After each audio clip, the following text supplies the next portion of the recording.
اعوذ باللہ من الشیطان الرجیم بسم اللہ الرحمن الرحیم قل یا ایہا الکافرون لا اعبد ما تعبدون ولا انتم عابدون ما اعبد ولا انا عابد ما عبدتم ولا انتم عابدون ما اعبد لکم دینکم ولی دین۔ سورہ کافرون مکہ کے اندر نازل ہوئی ہے۔ اس سورت کے اندر 6 آیتیں ہیں۔ اس سورت کا نام کافرون، اس سورت کی سب سے پہلی آیت قل یا ایھا الکافرون کے نام پر پڑا ہے، اور یہ سورت جو ہے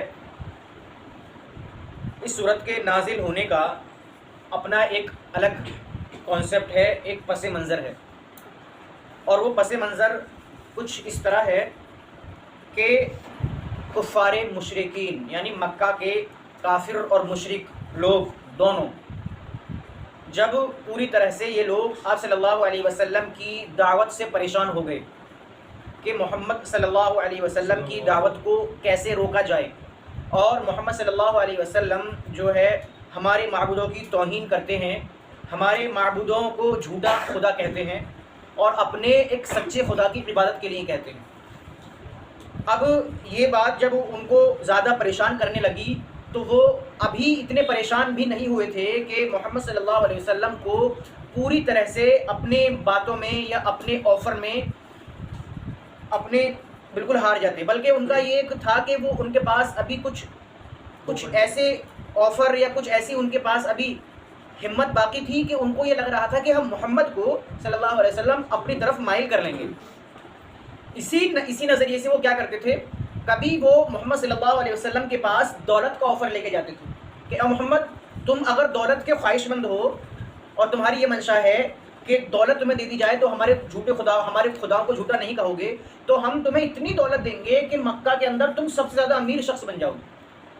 اور اگر آپ صلی اللہ علیہ وسلم منع کرتے تھے مجھے دولت کی کوئی چاہت نہیں ہے، میں تو خدا کا پیغام لے کے آیا ہوں، اس کی رضا کے لیے کام کر رہا ہوں، مجھے چنا گیا ہے، میں اپنے من سے یہ کچھ نہیں کر رہا ہوں بلکہ اللہ کا حکم ہے اور یہ اللہ نے مجھے رسول اور پیغمبر بنایا ہے۔ جب دولت کی بات نہیں چلی تو پھر کچھ وقت کے بعد یہ لوگ جو ہے آپ صلی اللہ علیہ وسلم کے پاس یہ بات لے کر کے آئے، اگر اے محمد اگر تمہیں کسی عورت کی چاہت ہے، اگر تمہیں کسی خوبصورت لڑکی سے نکاح کرنا ہے تو تم ہم کو بتاؤ، ہم اپنی پوری جان لگا دیں گے اور اس خوبصورت عورت سے، یہاں تک کہ مکہ کی سب سے خوبصورت عورت تمہارے نکاح میں دے دیں گے۔ اگر تمہیں عورت کی ہی چاہت ہے کہ عورت کو پا کر تم ہمارے خداؤں کو جھوٹا نہیں کہو گے۔ پھر کہنے لگے کہ اگر تمہیں عورت، پھر اللہ کے رسول نے منع کر دیا کہ نہیں مجھے عورت کی بھی چاہت نہیں ہے، میں تو اللہ کا پیغام دل جوئی کے ساتھ، اخلاص کے ساتھ اللہ کی دعوت لوگوں تک پہنچا رہا ہوں۔ پھر کبھی آتے ہیں یہ کہتے ہیں کہ اے محمد اگر تم کو مقام و مرتبے کی چاہ ہے، اگر تمہیں کرسی کی چاہ ہے، تمہیں سردار بننا ہے تو ہم تم کو اپنے سرداری والے خیمے میں بلا لیں گے، ہم تمہیں سرداری کا مقام مرتبہ بھی دے دیں گے، لیکن ہمیں ہمارے خداؤں کو اس طرح برا بھلا نہ کہو، ان کو جھوٹا نہ کہو۔ لیکن جب بہت ساری کوششیں یہ کر چکے اور سارے اپنے ہتھ کنڈے، سارے اپنے آفر محمد صلی اللہ علیہ وسلم کو ڈائریکٹ کہوائے، کبھی دوسروں سے انڈائریکٹ کہلواتے، تو یہ کام نہ بنا۔ تو پھر یہ کیا ہوا، ایک بار ابو طالب جو آپ صلی اللہ علیہ وسلم کے چچا تھے ان کے پاس جاتے ہیں اور یہ تمام کی تمام باتیں ابو طالب سے بھی کہتے ہیں کہ اے ابو طالب تمہارے بھتیجے کو یہ کیا ہو گیا ہے کہ وہ ہمارے خداؤں کو برا کہہ رہا ہے، ہمیں ہمارے سسٹم کو غلط کہہ رہا ہے، اور ایک خدا کی عبادت کی بات کر رہا ہے، اور وہ غلاموں کو ایک عام آدمی کا مقام مرتبہ دے رہا ہے، غلامی ختم کرنے کی بات کر رہا ہے۔ ہمارا تو مقام اور ہماری تمام اتنے وقت سے ہمارے یہ تمام اصول، ہماری زندگی، ہمارے رسم و رواج چل رہے ہیں، آج یہ کیسے آ کر کے ہماری چیزوں کو بند کرا سکتا ہے؟ تو آپ اپنے بھتیجے کو سمجھاؤ، کہو کہ ان کو دولت چاہیے تو ہم دولت دینے کے لیے تیار ہیں، ان سے کہو کہ اگر ان کو رتبہ چاہیے، ان کو کوئی عورت چاہیے تو ہم تمام ان کی خواہش پوری کریں گے، تمام ان کی مرضی ہم پوری کریں گے، وہ بتائیں تو صحیح۔ پھر آپ صلی اللہ علیہ وسلم کو ابو طالب نے بلایا، ابو طالب نے کہا کہ اے محمد فلاں شخص ایسے میرے پاس آئے تھے صلی اللہ علیہ وسلم اور وہ آپ کے بارے میں ایسے کہہ رہے ہیں۔ تو آپ صلی اللہ علیہ وسلم نے فرمایا کہ چچا جان اگر یہ لوگ میرے ایک ہاتھ میں چاند اور ایک ہاتھ میں سورج بھی رکھ دیں تب بھی میں اس فرض سے پیچھے نہیں ہٹوں گا جو اللہ نے مجھے سونپا ہے۔ تو یہاں دولت کا، مقام و مرتبے کا، کسی کا کوئی ویلیو، کسی کوئی اہمیت نہیں رہ جاتی، ٹھیک ہے؟ تو یہ کبھی ڈائریکٹ کبھی انڈائریکٹ آپ صلی اللہ علیہ وسلم کو اپنے آفر دلاتے، لیکن جب اب ان کو یہ معلوم ہو گیا کہ یہ جو ہے اب محمد ہماری صلی اللہ علیہ وسلم ہماری بات کو نہیں سنے گا، اب پھر یہ آپ ایک آفر اور لے کے آئے کہ اے محمد ہمارے پاس تمہارے لیے ایک بہترین مشورہ ہے، اور یہ ایسا ہے کہ تم اس کو مان جاؤ گے، قبول کر جاؤ گے۔ اور وہ کیا ہے؟ وہ یہ ہے کہ ایسا کرو کہ 1 سال تم ہمارے خداؤں کی عبادت کرو اور 1 سال ہم تمہارے خداؤں کی عبادت کریں، اس طرح ہمارے خداؤں کی بھی توہین ہونے سے بچ جائے گی اور ہم تمہارے خدا کی بھی عبادت کر لیں گے۔ یعنی یہ آفر انہوں نے دیا۔ محمد صلی اللہ علیہ وسلم کے سامنے جب یہ بات آئی، اور یہ بات ایک بار نہیں آئی، کئی بار، کبھی راستے سے گزرے تو کسی دوسرے آدمی سے یہ بات کہلوائی، کہیں آپ صلی اللہ علیہ وسلم خانہ کعبہ کے اندر ہیں تو آپ صلی اللہ علیہ وسلم کے بعد سامنے یہ بات آئی، کبھی ایک ڈائریکٹ آپ صلی اللہ علیہ وسلم کے سامنے لوگ اکٹھے ہو کر گئے، یہ بات کہلائی گئی کہ ہم 1 سال تمہارے خدا کی عبادت کر لیتے ہیں، 1 سال آپ ہمارے خدا کی عبادت کر لو۔ جب معاملہ اتنا بڑھ گیا تو آپ صلی اللہ علیہ وسلم نے اب ان کو ایک خاص بات بتا دی کہ اب انتظار کرو کہ اللہ کی وحی کا، اب میں جو بھی جواب دوں گا اس بات کا وہ اللہ کی وحی نازل ہونے کے بعد جواب دوں گا۔ اس کا یہ مطلب نہیں تھا کہ اللہ کے رسول ان کے اس آفر کو ایکسیپٹ کرنے والے، کہ ان کے اس بات کو مان لیتے، اس مشورے کو مان لیتے کہ 1 سال ان کی عبادت کریں گے اللہ کے رسول کو، 1 سال وہ ہمارے اللہ کی عبادت کریں گے، ایسا نہیں تھا۔ بلکہ واقعہ کچھ ایسے ہے کہ جب بہت سارے اللہ کے رسول نے بار بار ان سے منع کر دیا، وہ آفر لے کے آئے دولت کا، عورت کا، مقام مرتبے کا، اس کے باوجود بھی اللہ کے رسول نے منع کر دیا، لیکن اس کے باوجود بھی یہ لوگ نہیں مان رہے اور آفر بار بار اب نیا آفر لے کر آ گئے۔ اب اللہ کے رسول صلی اللہ علیہ وسلم نے کہا کہ بھائی اب ایسا ہے کہ جب تم میری بات مان نہیں رہے ہو اور مجھے کام بھی نہیں کرنے دے رہے ہو، میرے بیچ میں آڑے آ رہے ہو، تم اب یہ آفر نیا آفر لے کر آئے ہو، تو اب ایسا ہے کہ اب اس کا جواب تو اللہ ہی دے گا۔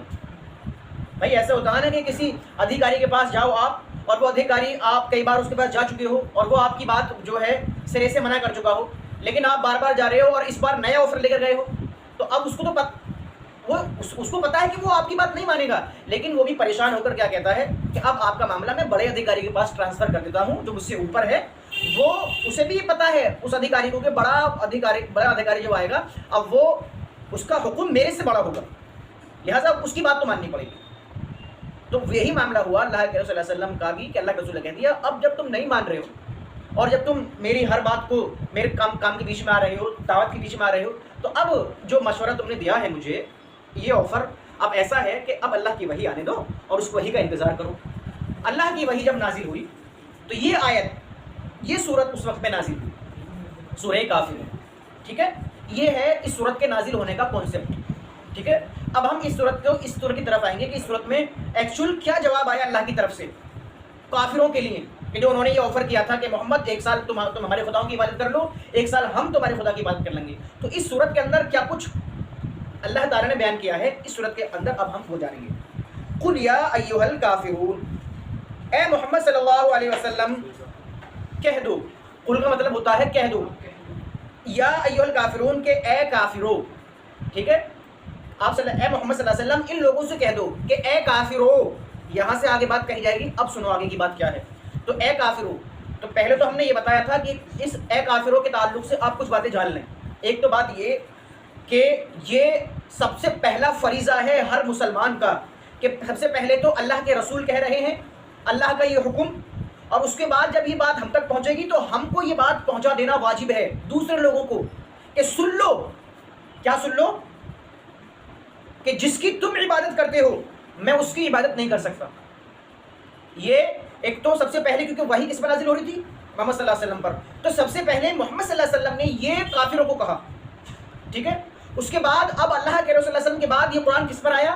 امتی پر، مسلمانوں پر۔ تو اب مسلمانوں کا بھی یہ فریضہ ہے کہ جس طرح اللہ کے رسول نے صاف کلیئر ان سے کہہ دیا کہ ہم تمہارے خداؤں کی عبادت نہیں کریں گے، اسی طرح اب امتیوں کا اور مسلمان کا بھی یہ فریضہ ہے کہ وہ بھی صاف صاف اعلان کر دے کہ عقیدہ توحید کے بارے میں، مذہب کے معاملے میں، اللہ کی عبادت کے معاملے میں ہم کسی بھی طرح کا سمجھوتا، کسی بھی طرح کی کوئی کمپرومائز نہیں کریں گے۔ تمہارا معاملہ ہم ہمارے خدا کے معاملے میں تمہارے سمجھوتے کو نہیں لیں گے۔ ہمارا دین یہ بالکل، اگر تم ہمارے دین کی بات نہیں مانتے اور ہمیں یہ چاہتے ہو کہ تم ہمارے دین کے اندر آ جاؤ تو پھر معاملہ بالکل کلیئر ہے۔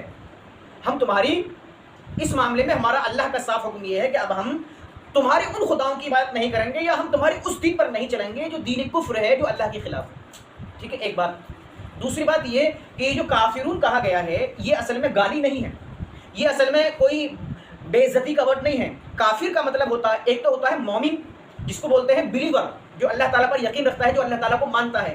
ایک ہوتا ہے نان بلیور یا ان بلیور جو اللہ تعالیٰ کو نہیں مانتا. بلیور کہتے ہیں اس کو جو محمد صلی اللہ علیہ وسلم کی باتوں پر ایمان رکھ کر ان کو رسول مان کر اللہ کی اطاعت کرتا ہے. تو ایک یہ ہوتا ہے مومن. اور وہ شخص جو محمد صلی اللہ علیہ وسلم کی بات کو مان نہیں رہا ہے، جو اللہ کو مان نہیں رہا ہے، اس کو کہتے ہیں ان بلیور، نان مسلم. تو عربی میں ایک ہوتا ہے مومن جو اللہ کو ماننے والا ہے، ایک ہوتا ہے کافر جو اللہ کو ماننے والا نہیں ہے، جو محمد صلی اللہ علیہ وسلم کی دعوت کا انکار کرنے والا ہے. یہ گالی نہیں ہے، یہ صرف ایک لقب ہے جو ان کے کارناموں کی وجہ سے ان کو ملا ہے. اور ہمیں لقب ملا ہے ہمارے کارناموں کی وجہ سے مومن، ان کو ان کے کارناموں کی وجہ سے لقب ملا ہے کافر. تو یہ کافر کوئی گالی نہیں ہے. دوسری بات. تیسری بات اس میں یہ غور کرنے کی ہے، یہ کافر جو یہاں پہ مشرک نہیں کہا کہ قل یا ایھا المشرکون، یہاں پہ کیا کہا گیا ہے؟ کافرون. تو کافرون سے مراد یہاں پر تمام لوگ آ جاتے ہیں. مشرک تب بنتا ہے، پہلے کافر ہوتا ہے اس کے بعد مشرک بنتا ہے. تو اس کافرون ورڈ کے اندر کافر بھی شامل ہے، مشرک بھی شامل ہیں، تب سبھی لوگ شامل ہیں. اس کے اندر کفار مشرکین بھی ہیں، منافقین بھی ہیں، اس کے اندر یہودی بھی ہیں، اس کے اندر عیسائی بھی ہیں، اور اس کے اندر وہ تمام غیر مسلم لوگ شامل ہیں جو اللہ کو نہیں مانتے. ٹھیک ہے. تو قل یا ایھا الکافرون، اللہ کی طرف سے وحی آئی کہ اے محمد صلی اللہ علیہ وسلم کہہ دو کہ اے کافرو، لا اعبد ما تعبدون، جس کی تم عبادت کرتے ہو میں اس کی عبادت نہیں کر سکتا. اب تم نے جو کہا تھا، مجھے آفر دیا تھا، اب اس آفر کا اللہ کی طرف سے جواب آیا ہے. وہ جواب کیا ہے کہ جس کی تم عبادت کرتے ہو سن لو کہ میں اس کی ہرگز عبادت نہیں کر سکتا. ٹھیک ہے. ولا انتم عابدون ما اعبد، اور نہ تم عبادت کرتے ہو جو میں عبادت کرتا ہوں. یعنی تم اس کی عبادت نہیں کرتے ہو جس کی عبادت میں کرتا ہوں. ٹھیک ہے. تیسری آیت ہے ولا انا عابد ما عبدتم، اور نہ میں عبادت کرتا ہوں جو تم نے عبادت کی. ٹھیک ہے. اب دیکھو آیت نمبر 2 اور آیت نمبر 4 میں تھوڑا سا کمبینیشن سمجھو اس کا، تھوڑا سا ایک اس کے اندر میں تھوڑا سا یہ سمجھو معاملہ کیا ہے. کہ آیت نمبر 2 جو ہے کون سی؟ لا اعبد ما تعبدون، جس کی تم عبادت کرتے ہو اس کی عبادت میں نہیں کر سکتا. آیت نمبر 4 کیا ہے؟ آیت نمبر 4 یہ ہے کہ ولا انا عابد ما عبدتم، اور میں اس کی عبادت کرنے والا نہیں جو عبادت تم کرتے ہو. اب اس میں دو کا فرق کیا ہے؟ حالانکہ دونوں ہی باتوں میں ان کی عبادت کا انکار ہے. ٹھیک ہے. لیکن جملوں میں فرق ہے. جملوں میں فرق یہ ہے کہ میں دیکھو پہلا جملہ کیا کہہ رہا ہے آیت نمبر 2 کا کہ میں اس کی عبادت نہیں کرتا جس کی تم کرتے ہو، اس میں منع ہی ہے. لیکن اگلی آیت نمبر 4 میں یہ کہا گیا ہے کہ میں اس کی عبادت ہرگز نہیں کرنے والا جس کی تم کر رہے ہو. ایک تو ہے کہ جس کی عبادت تم کر رہے ہو اس کی عبادت میں نہیں کرتا، ایک یہ ہے کہ میں اس کی عبادت کرنے والا نہیں. تو اس آیت نمبر 4 میں بالکل یہ ہے کہ عبادت کرنی تو دور، میں اس کے بارے میں سوچ بھی نہیں سکتا. اس لیے دوبارہ یہ ورڈ آیا. پہلی آیت میں تو خاص عمل کا انکار بتایا گیا ہے کہ جس کی عبادت تم کر رہے ہو میں اس کی عبادت نہیں کرتا. دوسری آیت میں، چوتھی آیت میں جو یہ کہا گیا ہے کہ ولا انا عابد ما عبدتم، اس میں صرف انکار ہی نہیں ہے بلکہ اس میں یہ بھی کہا گیا ہے کہ یہ عبادت کرنا تو دور، میں اس عمل کے بارے میں کہ تمہارے خداؤں کی جائے عبادت سوچ بھی نہیں سکتا. ٹھیک ہے. ولا انتم عابدون ما اعبد، آیت نمبر 5، اور نہ تم عبادت کرنے والے ہو اس کی جس کی عبادت میں کرتا. اب جب معاملہ کلیئر یہ ہو گیا ہے کہ اللہ کی طرف سے اللہ نے کہہ دیا کہ اے محمد صلی اللہ علیہ وسلم سے صاف صاف کہہ دو، اگر تم لاسٹ میں یہ آفر لے کر آئے ہو سمجھوتے والا کہ کچھ دن تم میرے خداؤں کی عبادت کر لو اور کچھ دن ہم تیرے خدا کی بات کر لیں گے، اگر یہ آفر لے کر آئے ہو تو اللہ کی طرف سے خاص حکم آ گیا. معاملہ رہا دین کا اپنی جگہ کہ دین کی دعوت دی جاتی رہے گی. لیکن اگر کوئی ایسا شخص آتا ہے کہ ہمیں اپنے دین میں ہی شامل کرنا چاہتا ہے اور وہ خلط ملط کرنا چاہتا ہے دین حق کو اور دین باطل کو، تو اس کا معاملہ کلیئر یہی ہے کہ بھائی اب ہم تیرے دین سے بالکل کٹ گئے ہیں. اللہ کی طرف سے حکم ہے تجھے تیرا دین مبارک، مجھے میرا دین مبارک. لہٰذا اب معاملہ یہی ہے کہ اب ہم تیرے پاس رہیں گے، ہو سکتا ہے اب تو اور زیادہ ہمیں کچھ برائی کی طرف آفر لائے. اس لیے یہاں پہ آخری آیت میں کہا ہے لکم دینکم ولی دین، تمہارا دین تمہارے لیے اور میرا دین میرے لیے. صاف کلیئر. ٹھیک ہے نہیں. اب معاملہ کیا سمجھ میں آیا کہ اس صورت کے اندر صاف کلیئر اللہ رب العالمین نے حکم دے دیا. اب اچھا ایک بات سوچو ذرا کہ جو لوگ یہ سوچتے ہیں آج کے اس سیکولرزم کے دور میں کہ ہم غیر مسلموں سے دوستی کریں، ان کی دیوالی منائیں، ان کی ہولی منائیں، رکشا بندھن راکھی پر راکھی بنوا لیں یا ان کے خداؤں کو خوش کر لیں. بھائی دوستی والا معاملہ ہے نہیں، رشتہ داری کا معاملہ ہے. ایک اسٹاف سرکل ہے کہ اس بھائی وہ بھی برا نہ مانے، وہ میری عید پر میری عید بنا لے، میں اس کی ہولی بنا لوں. تو یہاں پر معاملہ کیا ہے؟ وہاں پر معاملہ یہ مکس کرتے ہیں. یہ سیکولرزم کے آج کل کے لوگ کیا ہے نا، دین حق کو اور دین باطل کو کیا کر رہے ہیں؟ مکس کر رہے ہیں. کیوں مکس کر رہے ہیں؟ کہ میرا وہ اسٹاف والا برا نہ مان جائے، میرا وہ جہاں سے مجھے باس مجھے سیلری دیتا ہے، اگر میں اس کو جو ہے اس کی بات نہ مانوں گا اس مذہب کی، تو ہو سکتا ہے وہ برا مان جائے گا. اللہ کے رسول صلی اللہ علیہ وسلم کو کلیئرلی حکم دے دیا کہ اے محمد، جب بات مذہب کی آ جائے، جب بات اللہ کی عبادت کی آ جائے، تو معاملہ بالکل کلیئر کر دو. ان کو بتا دو کہ اللہ کے دین کے معاملے میں، دین حق کے معاملے میں دین کفر کو ملایا نہیں جا سکتا. آپ کی عبادت آپ اپنے پاس رکھو. آپ ہم سے آ کے یہ مت کہو کہ دوستی میں تو میرا کر لے میں تیرا کر لوں. تو آج کل جو کچھ یہ ہوتا ہے، یہ اسی بلبوتے پہ ہوتا ہے، اسی بنیاد پر ہوتا ہے کہ میرا دوست غیر مسلم ہے اور مجھے اس کو خوش کرنا ہے، تو میں اس کے تہوار پہ چلا جاؤں اور اس کے خداؤں کی عبادت کرنے لگوں.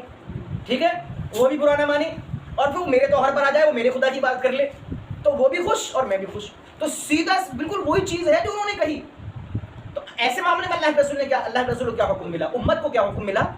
اور یہ آیت تلاوت کی جاتی رہے گی قیامت تک، اور قیامت تک یہ آیت ہمیں یہ حکم دیتی رہے گی کہ عبادت کے معاملے میں، دین حق کے معاملے میں کسی سے کوئی سمجھوتا نہیں کیا جا سکتا. اگر آپ سمجھوتا کر رہے ہو تو تمہارا دین تمہارے پاس، ہمارا دین ہمارے پاس. ٹھیک ہے، یہ بات کلیئر. اچھا، ایک بات اور دھیان رکھو، لکم دینکم ولی دین، تمہارا دین تمہاری طرف، تمہارے لیے، اور میرا دین میرے لیے. اس بات سے بہت سارے لوگ یہ سمجھتے ہیں کہ یہ آیت اصل میں غیر مسلموں کو ان کے دین پر رکھنے کے لیے آئی ہے، کہ غیر مسلم اپنے ہی دین پر رہیں اور مسلمان اپنے ہی دین پر رہیں. اور بہت سارے لوگ اس غلط فہمی میں ہوتے ہیں کہ مسلمان غیر مسلموں کو اللہ کی دعوت نہ دیں، کیونکہ قرآن تو یہ کہہ رہا ہے کہ محمد نے صاف کہہ دیا صلی اللہ علیہ وسلم نے کہ تم اپنے دین پر رہو، میں اپنے دین پر رہ رہا ہوں. اس کا ہرگز مطلب یہ نہیں ہے. اس کا مطلب ہمیں یہ جاننا چاہیے کہ آیت کون سی کانسیپٹ نازل ہوئی ہے. یہ سورت اس کانسیپٹ میں نازل ہوئی کہ جب وہ آفر لے کر آئے کہ اے محمد، ہمارے دین کی عبادت کر لو، ہم تمہاری کر لیں گے. تو اس میں ہرگز یہ مطلب نہیں ہے کہ اس آیت میں یہ کہا جا رہا ہے کہ ہندو اپنے دین پر ہی رہیں اور مسلمان ان کو اللہ کی طرف نہ بلائیں. یہ ہرگز اس میں نہیں کہا جا رہا ہے. ٹھیک ہے، تو یہ سورہ کافرون کے ہم نے تھوڑی سی تفصیل جانی. اس کافرون کی کچھ حدیثیں ملتی ہیں جو صحیح روایتوں میں ہیں کہ کچھ لوگوں نے اللہ کے رسول صلی اللہ علیہ وسلم سے سوال کیا کہ اللہ کے رسول، مجھے کوئی ایسی صورت بتاؤ کہ جس کو پڑھ کر، کوئی ایسی چیز بتاؤ کہ جس کو پڑھ کر میں سو جایا کروں. تو آپ صلی اللہ علیہ وسلم فرمایا کہ قل یا ایھا الکافرون پڑھ کر سویا کر، کیونکہ یہ قل یا ایھا الکافرون دین حق اور دین باطل میں بالکل جدائی